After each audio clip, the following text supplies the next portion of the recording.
Salutare toată lumea, sunt Den și astăzi voi schimba valul cu pești. Odată la 2 zile eu îl schimb, așa că am să pun dopul cu apă, o să dau ceasurile jos.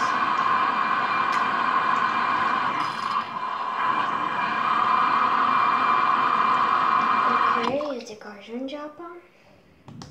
Hai mai sus. Hai, cam atâta, să sperăm că telefonul nu va cădea. Ok.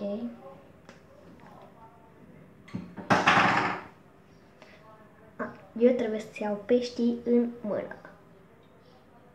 Ok. Am luat pe unul. Vino jos. Ok.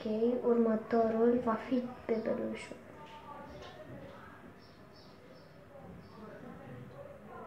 Ok, acum nu prea vreau.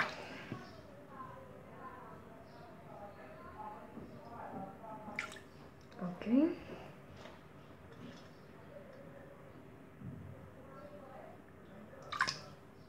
Bun. Peștii mei sunt în chiuvete.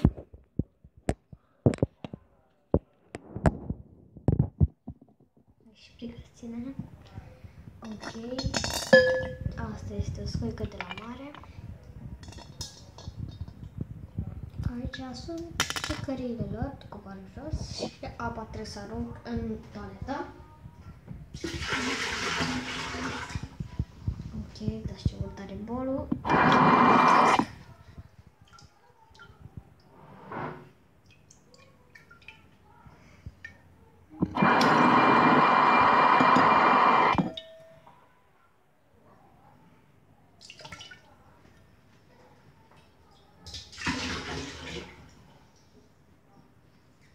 Ok, trebuie să pun apă în bol.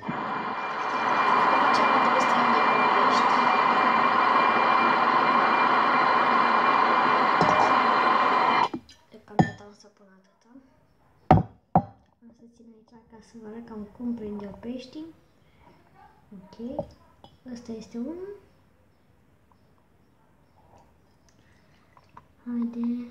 Haide, mititelule. Ăsta micul este mai vitezoman. L-am prins. Și următorul care mama crea că pișcă, cel care curăță. Ăsta stă mai pe la fund și e greu să-l prinzi. Da, fuge, frățioare! Hai că, l-am scăpat. L-am prins. Ok, bun, scoică. Ești de acolo. Vine ăsta. Și în cele două bile. Și o să vină asta de apă.